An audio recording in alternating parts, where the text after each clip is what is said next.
कौवे को रीमा कौवी से शादी करनी थी। दोनों शादी के लिए राजी थे, लेकिन उसके पास पक्का घर ना होने की वजह से रीमा कौवी के पापा का इस शादी के लिए इनकार था। अब मुझे कैसे भी करके पक्का घर बनाना होगा, तभी मैं रीमा के पापा से शादी के लिए रीमा का हाथ मांग सकता हूँ। लेकिन उसके लिए मुझे पहले पैसे कमाने होंगे। चलो कालू भैया के पास जाता हूँ, वो मुझे जरूर मदद करेंगे। भूरा कालू कौवे के पास आ जाता है। अरे भूरे, आज अचानक यहाँ कैसे? बताओ कैसे आना हुआ? भैया मुझे मेरा पक्का घोंसला बनाना है, तभी मेरी शादी रीमा कौवी से हो पाएगी। और घोंसला बनाने के लिए मुझे पैसों की जरूरत है। क्या आप मुझे थोड़े पैसे उधार दे सकते हो? जब मेरे पास पैसे आएंगे तब मैं आपको पैसे लौटा दूंगा। देने को तो मैं तुझे पैसे दे दूंगा भूरे, लेकिन अब अगर मैंने तुझे पैसे दिए और तूने तेरा घोंसला बना लिया और तेरी शादी भी रीमा कौवी से हो गई, तो आगे तुझे तेरा घर संसार चलाने के लिए और पैसों की जरूरत पड़ेगी। इसीलिए तू पहले ऐसा कोई काम कर जिससे तुझे उससे पैसे मिलेंगे, तब तुझे मुझे क्या किसी से भी पैसे मांगने की जरूरत नहीं पड़ेगी। कालू की बात सुनकर भूरा सोच में पड़ गया। अरे क्या हुआ भूरे, तू किस सोच में पड़ गया? अरे कुछ नहीं भैया, अभी अभी आपने जो बताया मैं उसी बारे में सोच रहा था। आप सही कह रहे हो, मुझे पहले पैसे कमाने के लिए कुछ करना होगा, लेकिन मैं क्या करूं? अब आप ही मुझे कुछ आइडिया दो। तू एक काम कर भूरे, तू नारियल पानी बेचने का दुकान लगा। वैसे तो मैं ये काम करने वाला था, लेकिन कोई बात नहीं, मैं कोई दूसरा काम कर लूंगा। उसके लिए तू परदेसी पंछी के पास जाकर नारियल के पौधे लेकर आ। उसके पास ऐसे नारियल के पौधे हैं जिन्हें सिर्फ 15 दिनों में नारियल लग जाते हैं। अरे वाह भैया, ये तो बहुत अच्छा आइडिया है। मैं अभी परदेसी पंछी के पास जाता हूँ और पौधे लेकर आता हूँ। अरे रुक जा भूरे, क्या तेरे पास नारियल के पौधे खरीदने के पैसे हैं? नहीं भैया। रुक जा, मैं अभी अंदर जाकर पैसे लेकर आता हूँ। अरे गोरी, जरा अलमारी से 2000 रुपए निकालना, मुझे भूरे को देने हैं। बड़े आए पैसे देने वाले। क्यों जी, आप क्यों दे रहे हो अपने निकम्मे भाई को पैसे? हमारे पास क्या पैसों का पेड़ लगा है? अरे गोरी, मैं उसे पैसे उधार नहीं दे रहा, बल्कि उसी के पैसे उसे वापस लौटा रहा हूँ। मतलब? पिछले महीने तेज बारिश हुई थी ना, तब भूरे ने ये पैसे मुझे मेरे पास रखने के लिए दिए थे, क्योंकि उसके पास उसका पक्का घोंसला नहीं है। अभी उसे पैसों की कुछ जरूरत है, इसके लिए वो पैसे मांगने के लिए आया है। अच्छा, तो ऐसी बात है, फिर ठीक है, रुको मैं पैसे लेकर आती हूँ। गोरी जाकर अलमारी से पैसे लेकर आती है। कालू ने अपने भाई के लिए गोरी से झूठ बोला। ये लो। गोरी, कभी भी कोई बात बोलने से पहले सामने वाले की बात सुन लिया करो। भूरा ये सारी बातें बाहर से सुन रहा था। कालू कौवा बाहर आ जाता है। ये ले भूरे। शुक्रिया भैया। अरे तू मेरा भाई है और तू मुझे शुक्रिया बोल रहा है। चल जा अभी, और मेरी कोई जरूरत पड़े तो बता देना।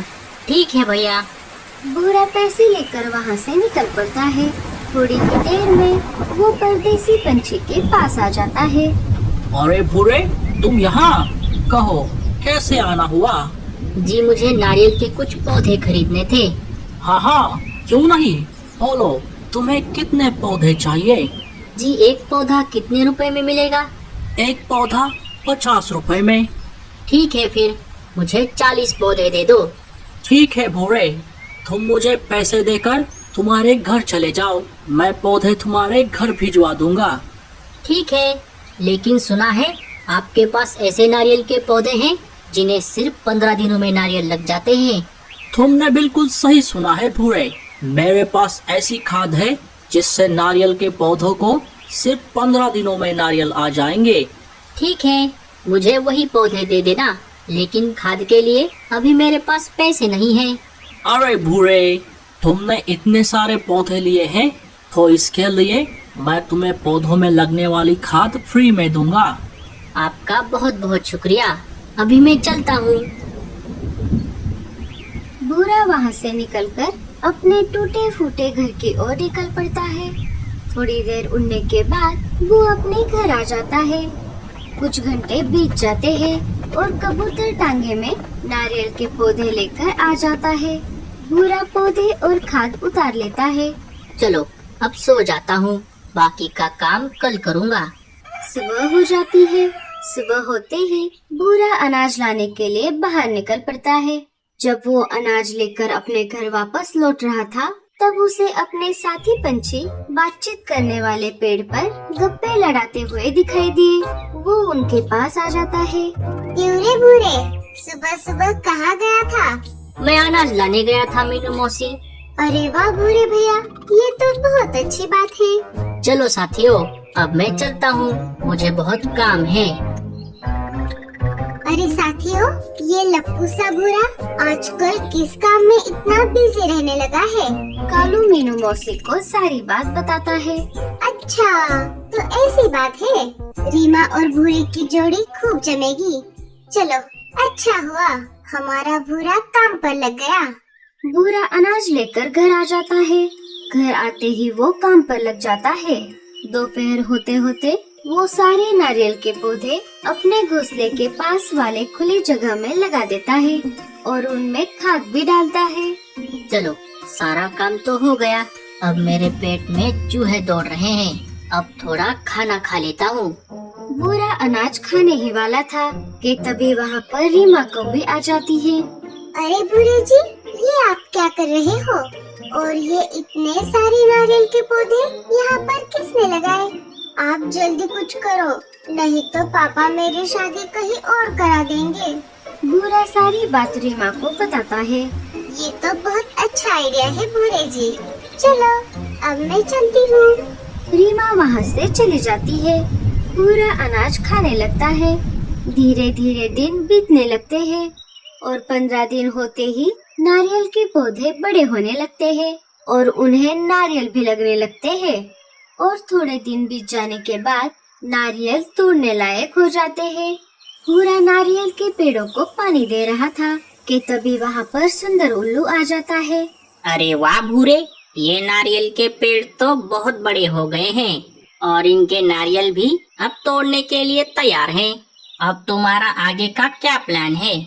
अब मैं रोज थोड़े थोड़े नारियल निकाल कर इन्हें पंछी मार्केट में जाकर बेचूंगा और इनसे जो पैसे मिलेंगे उन पैसों से मेरा पक्का घर बनाऊंगा। अरे भूरे, तू कब तक थोड़े थोड़े नारियल बेचेगा? उसके बजाय तू एक काम कर, मेरे पास एक नारियल खरीदने वाला व्यापारी है। अगर तू ये सारे नारियल उसे बेचेगा तो मैं तुझे अच्छी खासी कीमत दिलाऊंगा। ये तो बहुत अच्छी बात है उल्लू भाई, लेकिन मुझे सोचने के लिए थोड़ा समय दीजिए। मैं आपको सोचकर बताता हूँ। ठीक है, कोई बात नहीं, अब मैं चलता हूँ। उल्लू वहाँ से चला जाता है। उल्लू के वहाँ से जाते ही कालू भूरे के पास आ जाता है। अरे वाह भूरे, ये नारियल का बगीचा तो बहुत सुंदर दिख रहा है, लेकिन ये सुंदर उल्लू यहाँ क्या कर रहा था? भूरा कालू को सारी बात बताता है। तो एक काम कर भूरे, उस व्यापारी को पूरे नारियल बेचने के बजाय आधे पेड़ों के नारियल बेच दे। जैसा कालू ने कहा, भूरे ने वैसा ही किया। भूरे ने व्यापारी को आधे पेड़ों के नारियल 20 रुपए एक नारियल के भाव में बेच दिए। फिर एक दिन जब भूरा कौवा पंछी मार्केट में घूम रहा था, तब उसे वहाँ पर एक कबूतर नारियल पानी बेचता हुआ नजर आया। जब भूरे ने प्राइस चार्ट देखा, वो तो हक्का बक्का रह गया। कबूतर वहाँ पर एक नारियल 50 रुपए में बेच रहा था और वो नारियल भी उसी के पेड़ के थे। भूरा मायूस होकर घर आ जाता है। चलो कोई बात नहीं, अच्छा हुआ मैंने कालू भैया से पहले ही पूछ लिया था। मेरे पास अभी भी आधे नारियल बचे हैं।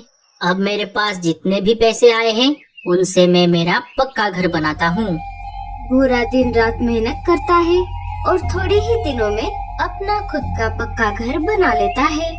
घर बनाते ही भूरा कालू के साथ रीमा कौवी के घर चला जाता है और रीमा के पापा से शादी के लिए रीमा का हाथ मांगता है। जैसा कि मैंने तुमसे कहा था कि जब तुम तुम्हारा पक्का घर बनाओगे, मैं रीमा का हाथ तुम्हारे हाथ में दे दूंगा।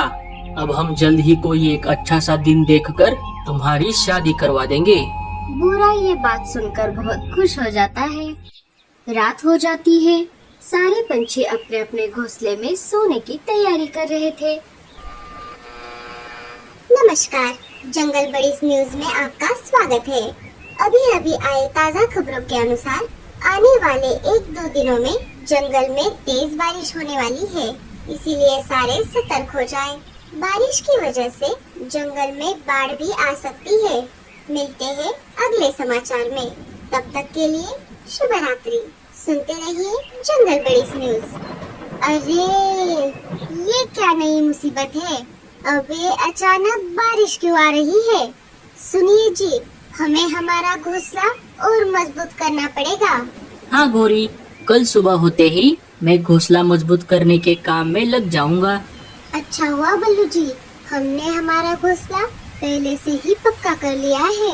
अब चाहे कितनी भी तेज बारिश आ जाए, हमें कोई चिंता नहीं है। हाँ लाडो। बारिश इतनी तेज थी कि थोड़ी ही देर में जंगल में पानी जमा होने लगा। एक एक करके पंछियों के घोंसले पानी में डूबने लगे। पंछी एक एक करके अपने अपने घोंसलों से बाहर आकर ऊंचे पेड़ की डाली पर जाकर बैठ गए। सारे एक पेड़ की डाली पर आकर बैठे हुए थे। ऊपर वाले, ये क्या हो गया? मैंने अभी अभी तो मेरा नया घर बनाया था, अब मुझे मेरा घर फिर से बनाना होगा। वो सब बातें कर ही रहे थे कि तभी उन्हें बाढ़ में बहुत सारे नारियल बहते हुए जाते दिखाई दिए। अरे ये क्या?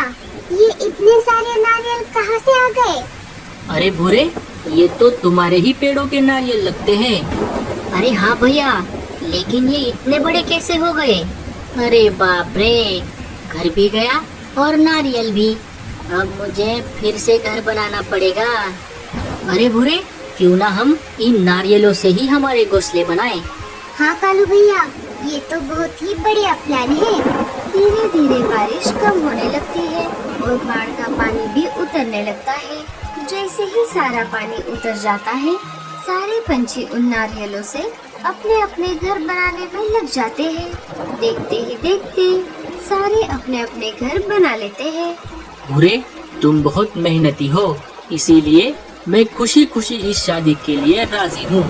सारे अपने अपने नारियल के घरों में हंसी खुशी से रहने लगते हैं। अगर आपको हमारी वीडियो अच्छी लगी, आप आगे भी हमारी वीडियो देखना चाहते हैं, तो हमारे वीडियो को लाइक करें, हमारे चैनल को सब्सक्राइब करें, ताकि आपके पास हमारी वीडियो जल्दी से जल्दी पहुंचे। धन्यवाद मेरे प्यारे मित्रों, कल आपसे फिर मिलेंगे। सुंदरवन जंगल में सूरज की पहली किरण सारे बगीचों और जंगलों में जाकर गिरती है। तभी वहाँ पर एक टूटा हुआ मटका पड़ा था, जो टूनी चिड़िया देखती है और वह यह कहती है कि क्यों देख रही हो इस पुराने मटके को? ये टूटा फूटा भले ही दिखता हो, लेकिन मेरी आंखों में किसी महल से कम नहीं। हाँ, ये मटका ही हमारा घर बनेगा, हमारा अपना घर। माँ, ये मटका तो बहुत गंदा है और बहुत बड़ा भी। हम इसमें कैसे रहेंगे? बेटा, घर सिर्फ दीवारों से नहीं बनता, वो बनता ही माँ की ममता, बच्चों की हंसी और सपनों की छाँव से। हाँ, भी ये गंदा ही खाली है, लेकिन तुम देखना, माँ अपने पंखों से मेहनत की धूल झाड़ेगी और इस मटके को स्वर्ग बना देगी। तुम्हें पता है, जब तुम मेरे अंडों के अंदर थे, तब भी दुनिया ने मुझसे कहा था कि टुनटुनी, तुझे पालने वाला कोई नहीं, तो इन बच्चों को कैसे जिंदा रखेगी? लेकिन मैंने जवाब दिया, मैं माँ हूँ और माँ के दिल में जब तक उम्मीद की धड़कनें हैं, तब तक वो किसी तूफान से नहीं डरती। आज से हर सुबह हम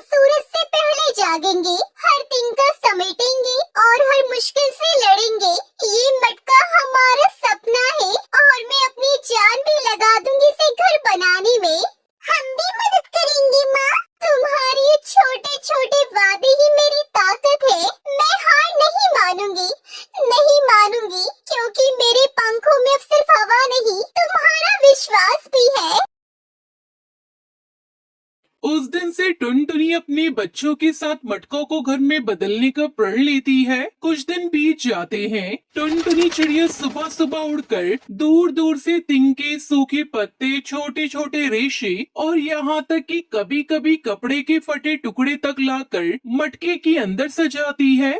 बच्चों, जल्दी से मटके के अंदर चले जाओ, बारिश आने वाली है। हमारी मेहनत की पहली परीक्षा शुरू होती है। बच्चे जल्दी जल्दी भागते हैं, मटके के अंदर दुबक जाते हैं। टुनटुनी उड़कर आखिरी बार आसपास से कुछ और तिनके लेकर आती है, लेकिन तभी एक बड़ी बारिश की बूंद उसके पंखों पर गिरती है। माँ, आप भी अंदर आ जाओ, देखो पानी टपक रहा है मटके में। माँ बाहर रहकर तुम्हें देखेगी, तुम्हारी रक्षा करेगी। मटका भले टूटा हो, लेकिन जब माँ की छाया हो तो डर किस बात का। बारिश तेज हो जाती है, हवा जोर से चलती है, मटके के किनारों से पानी अंदर टपकने लगता है। कुछ तिनके जो बड़ी मेहनत से टुनटुनी ने जोड़े थे, वो भीगकर गिर जाते हैं। हे ऊपर वाले, क्या मेरी मेहनत इतनी कमजोर थी कि 2 बूंदे ही सब कुछ बहा ले जाए? क्या मेरी उम्मीद इतनी छोटी थी कि इस आंधी से टूट जाए? बाहर तेज बिजली चमकती है, टुनटुनी कांप जाती है, लेकिन फिर वो मटके की दरार के पास बैठ जाती है और अपने पंखों को फैलाकर उसे ढकती है। मेरी नन्ही बच्चों, इस अंधेरी रात में अगर डर लगे तो मेरी आवाज को सुनना मैं यही हूँ, तुम्हारे पास। जब तक मेरी सांसें हैं, तब तक मेरे पंखों में जान है। कोई आंधी तुम्हें छू भी नहीं सकती। माँ, क्या हम हार गए? हार नहीं बेटा, हार वो होती है जब माँ कोशिश करना छोड़ दे, जब बच्चे डरकर सपनों से मुंह मोड़ ले। लेकिन देखो, अभी मटका खड़ा है, माँ जिंदा है और तुम सुरक्षित हो। तो बताओ, क्या हम हार सकते हैं? जब तुम मेरे साथ हो तो ये मटका चाहे कितना भी टूटा हो, एक किला है हमारे प्यार का। बारिश देर रात तक चलती है, लेकिन टुनटुनी अपने पंख फैलाकर बच्चों को गर्मी देती है, मटके के टूटे कोनों को ढकती है और उस पूरी रात जागती है। हर तूफान गुजर जाता है और पीछे छोड़ जाता है एक सबक। माँ के पंख कभी कमजोर नहीं होते। बारिश के बाद की सुबह माँ, तुम अब तक जाग रही हो? हाँ बेटा, माँ का काम है पहरेदारी करना, ताकि उसके बच्चे बेखौफ सो सके। तुम्हारी नींद मेरी सबसे कीमती दौलत है। माँ, मटका भीग गया, सब तिनके भी। अब हमें क्या करना होगा? अब हमें फिर से शुरू करना होगा। बारिश ने जो छीन लिया, उसे दोबारा पाना होगा। बच्चों देखो ये सूरज, कल इसी ने बादलों के पीछे से हमारा घर देखा। आज ये हमारे नए दिन की गवाही देने आया है। हम आज से फिर मेहनत करेंगे, लेकिन इस बार पहले से ज्यादा समझदारी से मिलकर। माँ, क्या अगर फिर बारिश आई तो? बेटा, बारिश जीवन का हिस्सा है, जैसे आंसू आँखों का। हम डर के कारण जीना छोड़ नहीं सकते। हम गिरेंगे, लेकिन हर बार उठेंगे भी। यही जीवन का नाम है। हर बार तूफान आता है, वो हमें सिखाता है कि हम और मजबूत कैसे बन सकते हैं। अब टुनटुनी एक बच्चे को काम बांटती है। कोई सूखे तिनके ढूंढने जाता है, कोई रेशे तो कोई पतले पत्ते। दिन भर मेहनत होती है, छोटे छोटे पंख थक जाते हैं, लेकिन कोई शिकायत नहीं करता। मैंने भी तो कभी सोचा नहीं था कि टूटा मटका, जो किसी के लिए कचरा है, मेरे लिए सबसे कीमती बन जाएगा। क्या माँ की यही पहचान नहीं, जो दुनिया फेंक देती है, माँ उसे अपनाकर दुनिया बना लेती है। मटके के अंदर अब नए तिनके सजे थे। एक कोना जो पहले लीक कर रहा था, वहाँ भी मोटी पत्तियों की परत थी। देखो, अब अंदर बिल्कुल सूखा है। हाँ, अभी सिर्फ मटका नहीं, ये हमारा घर है। मेरे बच्चों की मेहनत, माँ की ममता और तूफानों की परीक्षा से बना है ये। अब कोई भी तूफान इसे हिला नहीं सकता, क्योंकि अब ये सिर्फ मिट्टी से नहीं, प्यार से बना है। माँ, क्या ये घर अब हमेशा हमारा रहेगा? घर वो नहीं होता जो उम्र भर वही बना रहे। घर वो होता है जहाँ तुम्हें अपनापन मिले, जहाँ तुम्हें डर न लगे और जहाँ एक माँ हर तूफान से लड़कर कह सके, तुम सुरक्षित हो बेटा। तो हाँ, ये घर हमेशा हमारा रहेगा, जब तक हमारा साथ है।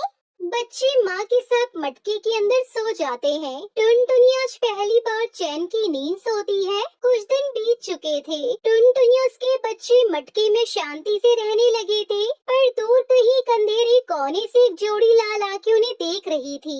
एक भूखा चालाक सांप एक झाड़ी के पीछे से सांप फुफकारता है। ये नन्ही चिड़िया और उसके बच्चे, कितनी बार देखा है मैंने उसे मटका सजाते हुए। अब ये मटका मेरा होगा और साथ में उसका स्वादिष्ट खाना भी। रात का समय सांप रेंगता हुआ मटके घर के पास आता है। टुनटुनी हल्की सी आहट सुनकर जाग जाती है। कौन है वहाँ? सांप फुफकारता हुआ मटके के सामने आता है। टुनटुनी तुरंत बच्चों के सामने खड़ी हो जाती है। टुनटुनी बहन, तुम तो बड़ी मेहनती निकली। कितना सुंदर घर बनाया है। वैसे सोच रहा था अब ये घर मुझे दे दो, तुम तोड़ ही सकती हो कहीं और। मैं तो रेंगता हूँ, क्यों ना मटका मेरा हो। ये घर मेरी मेहनत का है, मेरे बच्चों की सांसों का है। किसी लालची की भूख का निवारा नहीं बनेगा। जा अपने बिल में लौट जा। अरे रे रे, देखो तो कितनी बहादुर बन गई है ये टुनटुनी, पर भूल रही है मैं सांप हूँ।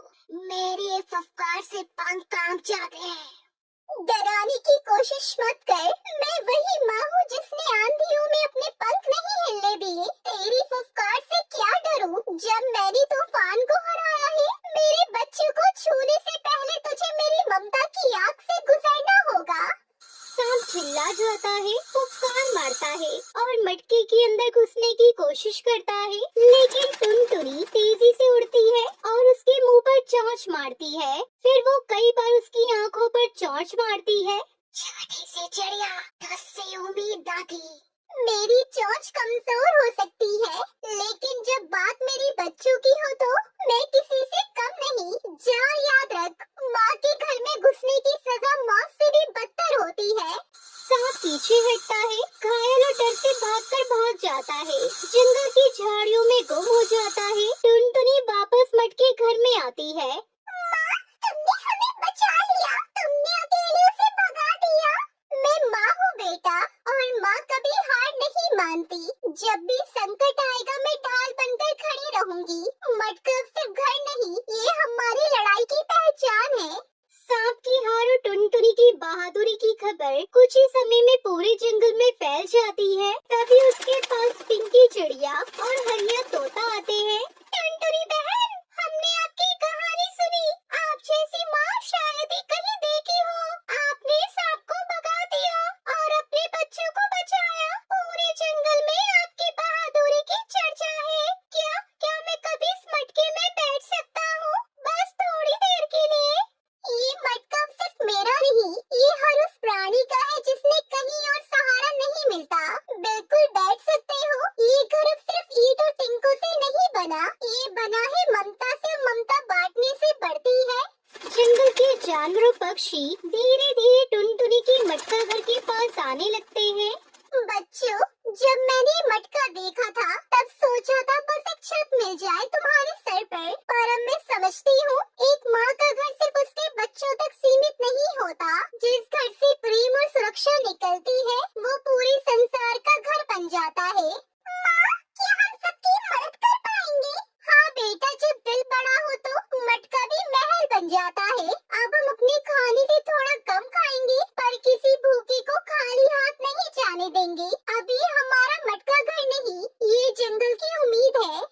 गाइस, अगर आपको हमारा वीडियो अच्छा लगे तो प्लीज इस वीडियो को लाइक, कमेंट, शेयर, सब्सक्राइब करना मत भूलिएगा। धन्यवाद।